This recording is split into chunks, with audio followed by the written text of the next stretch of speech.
मैं हूँ सुबह। इस वीडियो में हम डिस्कस करेंगे कि हम अपनी बॉडी के अंदर जमे टॉक्सिन्स यानी गंदगी को कैसे निकाल सकते हैं। जैसे ही आप बॉडी में से टॉक्सिन्स निकालेंगे और बॉडी को अंदर से साफ करेंगे तो आपका वजन अपने आप कम होने लगेगा, स्किन साफ हो जाएगी और पहले से बहुत ज़्यादा एनर्जी फील होगी। सबसे पहले तो ये जानना ज़रूरी है कि जब आप कुछ खाते हैं तो उसका बॉडी में जाके होता क्या है। पहले तो खाना आपके पेट में जाता है जहाँ पे वो टूटता है, फिर आपकी इंटेस्टाइन्स में यानी कि आपकी आंतों में, और आखिर में वो वेस्ट बन के बॉडी से बाहर निकल जाता है। लेकिन क्या आपको लगता है कि हर खाने को इस साइकिल को पूरा करने में सेम टाइम लगता है? नहीं, फलों को गुजरने में लगते हैं लगभग 3 घंटे। 1 घंटा आपके पेट में, 1 घंटा आपकी स्मॉल इंटेस्टाइन में और 1 घंटा आपकी लार्ज इंटेस्टाइन में। सब्जियों को लगते हैं लगभग 6 घंटे। क्या आप जानते हैं कि अन्न जैसे कि रोटी, चावल, दालों को कितना टाइम लगता है? लगभग 18 घंटे। अब ये एक एस्टिमेट है आपको एक आइडिया देने के लिए, लेकिन समझना ये है कि जिस खाने में पानी जितना कम होता है उसको बॉडी से निकलने में उतना ही ज़्यादा समय लगता है। अब अन्न को डाइजेस्ट होने में लगते हैं लगभग 18 घंटे, लेकिन हम में से ज़्यादातर लोग तो दिन में 3-3, 4-4 बार अन्न खा रहे हैं। मतलब पहले वाला पचा नहीं, हमने ऊपर से और डाल दिया और फिर नेचुरली पहले वाला खाना बॉडी से वेस्ट के रूप में बाहर नहीं निकलता, अंदर ही अंदर वो सड़ता है, वायरस, फंगस और कीड़े पैदा करता है। आपने शायद लोगों के पेट में कीड़े मिलने वाली स्टोरीज सुनी हो। अब ऐसा तो नहीं कि उन लोगों ने कीड़े खाए, तो वो कीड़े वहां तक कैसे पहुंचे? एक्चुअली वो अंदर सड़ रहे ना पचे हुए खाने से पैदा होते हैं। आपने सुना होगा you are what you eat. ठीक है, पर सच्चाई तो ये है you are what you ate. जो बर्गर हमने 1 साल पहले खाया था, क्या पता वो अभी भी अंदर पड़ा सड़ रहा हो। चीज़ें जैसे ब्रेड, चीज़, नमकीन, स्नैक्स, बिस्किट, चाय, कॉफ़ी या फिर वो हर चीज़ जो हमें मदर नेचर से, माँ प्रकृति से सीधा सीधा नहीं मिलती, उसे पचाना और बाहर निकालना बॉडी के लिए बहुत मुश्किल होता है। वो हमारी इंटेस्टाइन्स की दीवारों पे चिपक जाता है और एक मोटी लेयर बना लेता है। अंदर से हमारी इंटेस्टाइन कुछ ऐसी दिखती है। उस पे हजारों छोटे छोटे उंगलियों जैसे उभार होते हैं जिसे हम विलाई कहते हैं। इंटेस्टाइन पर जो भी लगा होता है ये विलाई उसको अपने अंदर सोख लेते हैं और ब्लड में भेज देते हैं, और ब्लड के जरिए वो बॉडी के हर अंग में पहुंच जाता है। अब अगर इंटेस्टाइन की दीवार पे गंदगी जमी होगी तो जाहिर सी बात है कि विलाई गंदगी को ही सोखेंगे। फिर ये गंदगी बॉडी के अलग अलग अंगों में पहुंचकर उनके काम को डिस्टर्ब करती है और उसे हम कह देते हैं बीमारी। अगर ये गंदगी हमारी स्किन में जम जाती है तो हम उसे कह देते हैं एक्ने, एक्जिमा, सोराइसिस। अगर ये स्टोन बन के किडनी या गॉल ब्लैडर में जम जाती है तो हम इसे कहते हैं पथरी। ऐसे ही मोटापा, अगर आपको वजन कम करना है तो अंदर से गंदगी को निकालना होगा। अगर ये गंदगी ब्लड को भारी कर देती है और हार्ट को ब्लड को पंप करने के लिए ज़्यादा प्रेशर लगाना पड़ता है तो हम इसे कहते हैं हाई ब्लड प्रेशर। अगर ये ओवरीज में गांठ या सिस्ट बन के जम जाती है तो हम इसे कहते हैं पीसीओडी, मेंस्ट्रुअल डिसऑर्डर्स।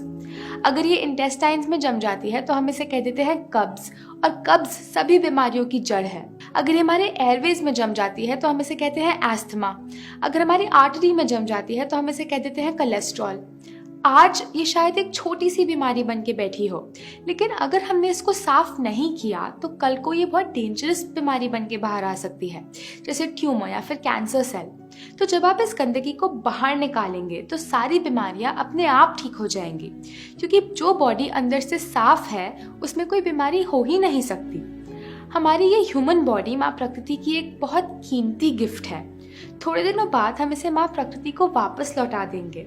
जब तक के लिए हमारे पास है, हमारी ड्यूटी है कि हम इसे साफ रखें, बहुत सारी हेल्थ और एनर्जी के साथ, जैसा उन्होंने इसे हमारे लिए बनाया है। मान लीजिए एक गाड़ी है जो पेट्रोल के लिए बनी है। अगर आप उसके टैंक में पेट्रोल की जगह डीजल डाल देते हैं तो क्या वो चलेगी? नहीं। तो पहले आपको डीजल को निकालना होगा और फिर पेट्रोल डालना होगा। ऐसे ही आपकी बॉडी के साथ है। बनी तो थी वो इसके लिए, लेकिन डाल दिया हमने ये, तो कैसे चलेगी? तो पहला स्टेप है गंदगी को निकालना और फिर सही खाना अंदर डालना। इस वीडियो में हम सिर्फ स्टेप 1 की बात करेंगे और अगली वीडियो में स्टेप 2 की। तो प्लीज़ आप इस वीडियो को एंड तक देखें क्योंकि मैं आपको बताने वाली हूँ कि आपको कल से एग्जैक्टली क्या करना है। पहली चीज़ जो आपको शुरू करनी है वो है 16 घंटे उपवास। अब आप उपवास का नाम सुन के डर मत जाना, मेरा आपसे प्रॉमिस है कि ये मुश्किल नहीं होगा। देखिए, जो शक्ति आपके अंदर से गंदगी, टॉक्सिन को निकालेगी, बीमारी ठीक करेगी, वजन को कम करेगी, वो शक्ति आपकी बॉडी के अंदर ही बैठी है, ना कि किसी दवाई या बॉटल या इंजेक्शन में। जो डॉक्टर आपको ठीक करेगा वो आपके अंदर ही बैठा है और उपवास करने से आप उसको अपना काम करने का मौका देते हैं। और इसका प्रूफ है, जब आपकी हड्डी टूटती है तो उस पर प्लास्टर लगता है, उसे एक जगह स्टेबल रखने के लिए, उसे आराम देने के लिए। थोड़े दिनों बाद वो हड्डी खुद ब खुद जुड़ जाती है। ऐसा तो नहीं कि उस प्लास्टर में कोई दवाई है। तो वो कौन सी शक्ति है जो इस हड्डी को जोड़ती है? वो है आपकी प्राण शक्ति, यानी कि आपकी हीलिंग पावर। ये प्राण शक्ति बहुत पावरफुल है। अगर ये इतनी बड़ी हड्डी को जोड़ सकती है तो क्या ये आपके सिस्ट या स्टोन नहीं तोड़ सकती? क्या ये अंदर जमी गंदगी नहीं निकाल सकती? क्या ये diabetes, high blood pressure, obesity या अर्थराइटिस नहीं ठीक कर सकती? जरूर कर सकती है, क्योंकि प्राण शक्ति को नहीं पता बीमारी का क्या नाम है। ये नाम तो हमने दिए हैं। जब प्राण शक्ति अपना इलाज करना शुरू करती है तो सब कुछ ठीक कर देती है, चाहे बीमारी कहीं भी हो और कितनी भी पुरानी क्यों ना हो। अब आइए प्राण शक्ति का काम करने का तरीका जानते हैं। प्राण शक्ति एक बार में एक ही काम ढंग से कर सकती है, खाने को पचाने का काम यानी डाइजेशन का काम, या फिर इलाज यानी हीलिंग का काम। हम प्राण शक्ति को हीलिंग करने का मौका ही नहीं देते, हम उसे हमेशा डिस्टर्ब करते रहते हैं। पता है कैसे? हमेशा खाते रहने से। जैसे ही हम कुछ खाते हैं, प्राण शक्ति हीलिंग का काम रोक देती है और डाइजेशन का काम शुरू कर देती है। अनफॉर्चुनेटली हम हमेशा ही खाते रहते हैं। नाश्ते में हमने खाए 2 टोस्ट ब्रेड के, वो डाइजेस्ट हुआ नहीं। लंच में हमने चावल और डाल दिए, वो डाइजेस्ट हुआ नहीं। डिनर में हमने 2 रोटी और डाल दी। तो प्राण शक्ति दिन में 24 घंटे, हफ्ते में 7 दिन खाना ही डाइजेस्ट करती रहती है और हीलिंग का टाइम ही नहीं मिलता। अगर आप चाहते हैं कि प्राण शक्ति हीलिंग करे तो आपको समय समय पे डाइजेशन को ब्रेक देना होगा। हम सजेस्ट करते हैं कि आप रोज रात 16 घंटे का ब्रेक दें। मान लीजिए आपने डिनर रात को 8 बजे खाया, तो अगले दिन दोपहर 12 बजे तक कुछ मत खाइए। 12 बजे आप अपने दिन का पहला सॉलिड मील लीजिए। तो आप दिन में 16 घंटे उपवास कर रहे हैं और 8 घंटे के अंदर अंदर खा रहे हैं। इसको कहते हैं 16 घंटे उपवास, 16 आवर फास्टिंग। दोपहर 12 बजे से पहले आप जूस ले सकते हैं। आप पानी, नारियल पानी या कोई भी सब्जी का जूस ले सकते हैं, लेकिन फ्रूट जूस, चाय, कॉफी या दूध बिल्कुल नहीं लेना। अब सुनने में जितना मुश्किल लगता है उतना है नहीं, क्योंकि 16 में से ज्यादातर समय तो आप सो ही रहे होंगे। आजकल हमें फास्टिंग करना कुछ अब नॉर्मल सी चीज लगती है, बट एक्चुअली माँ प्रकृति ने हमारी बॉडी को टाइम टाइम पे फास्टिंग करने के लिए ही बनाया है।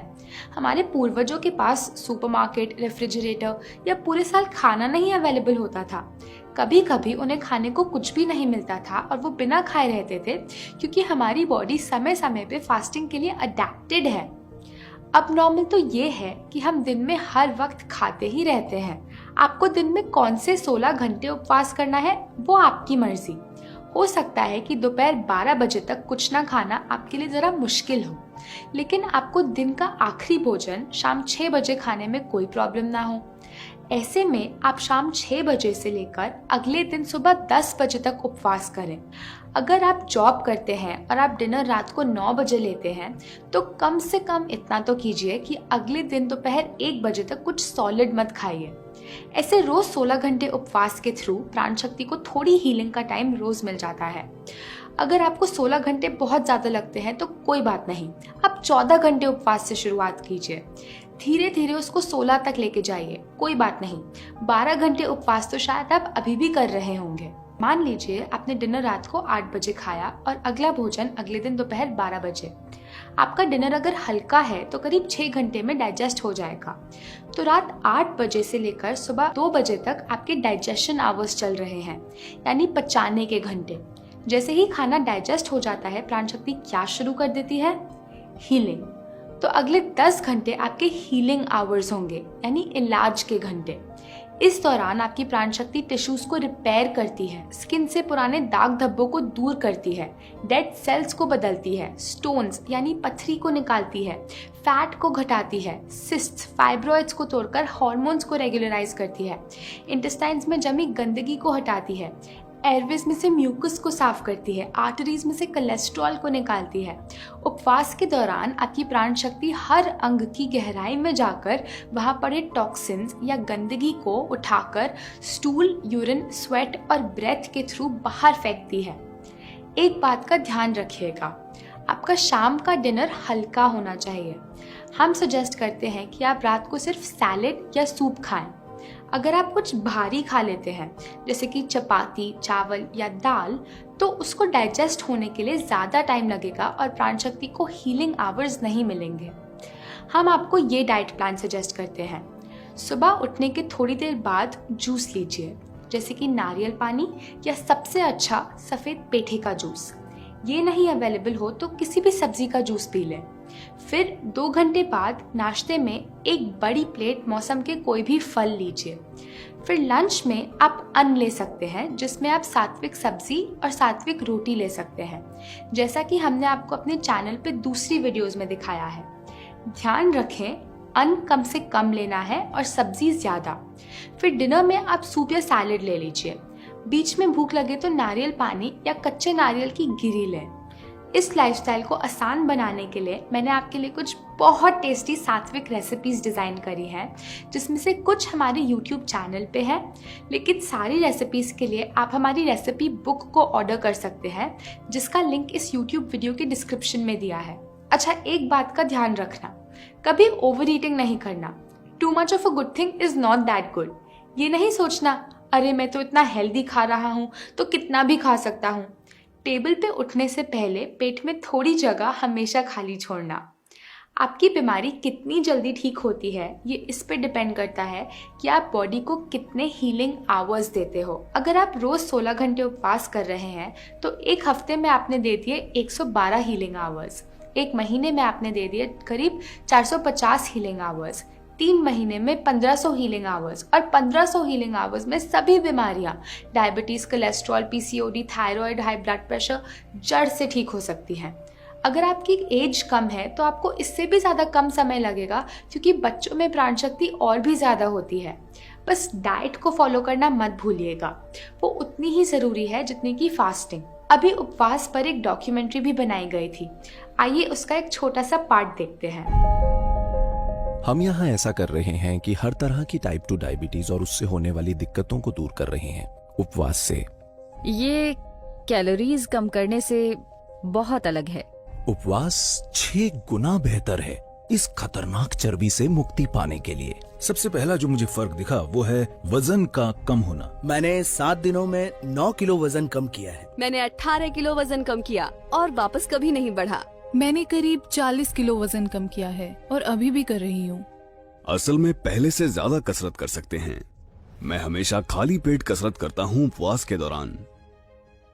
मैं एक दिन में 210 यूनिट इंसुलिन लिया करती थी और अब वो सारी छूट गई है। उपवास ने मेरी जान बचा ली।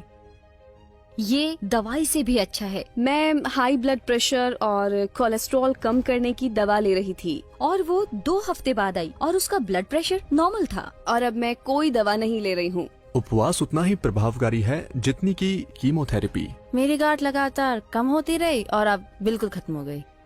No cancer. 21 साल से मैं हूँ cancer free. Isn't that amazing? दुनिया का हर धर्म हमें उपवास करना सिखाता है, चाहे वो एकादशी हो, रोज़ा हो या गुड फ्राइडे हो।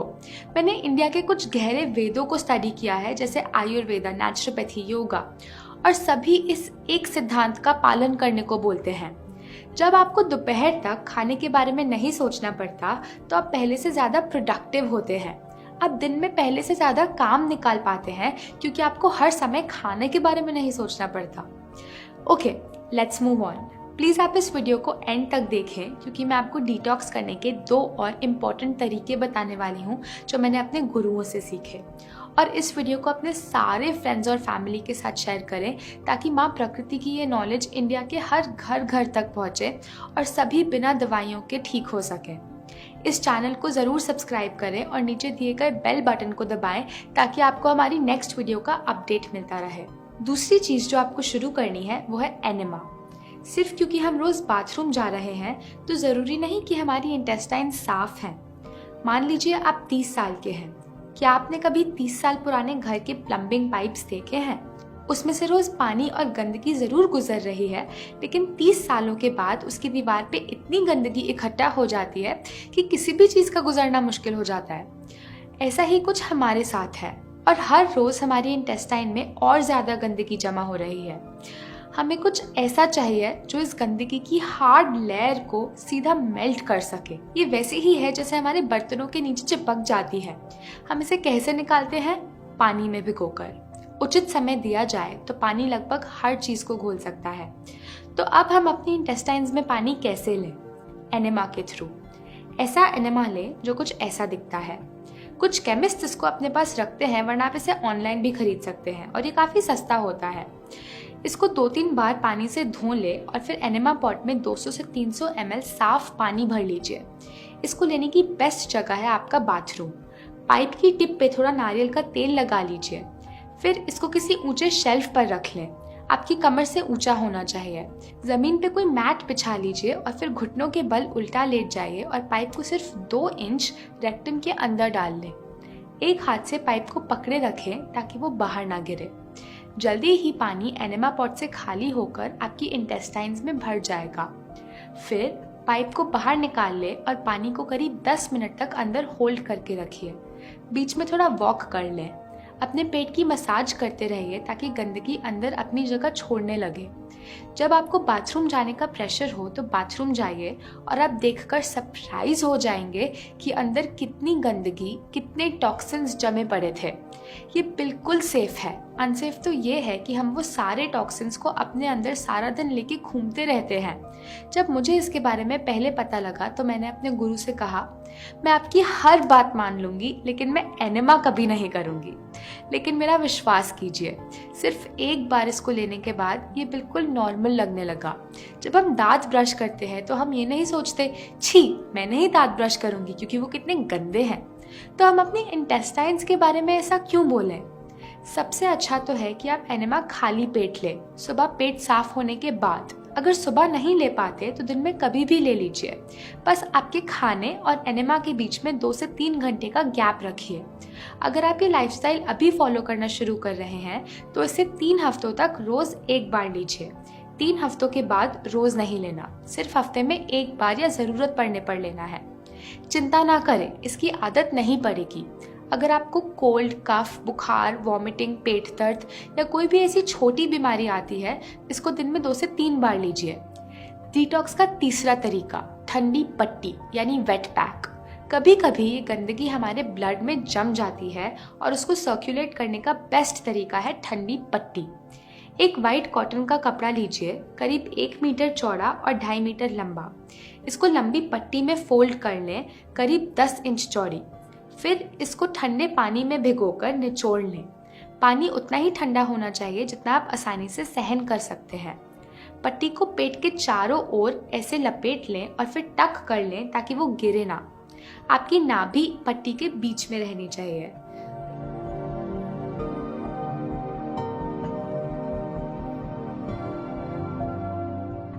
एक और छोटी पट्टी लें, करीब 2 इंच चौड़ी, ठंडे पानी में भिगोकर इसे अपने गले पे लपेट लें।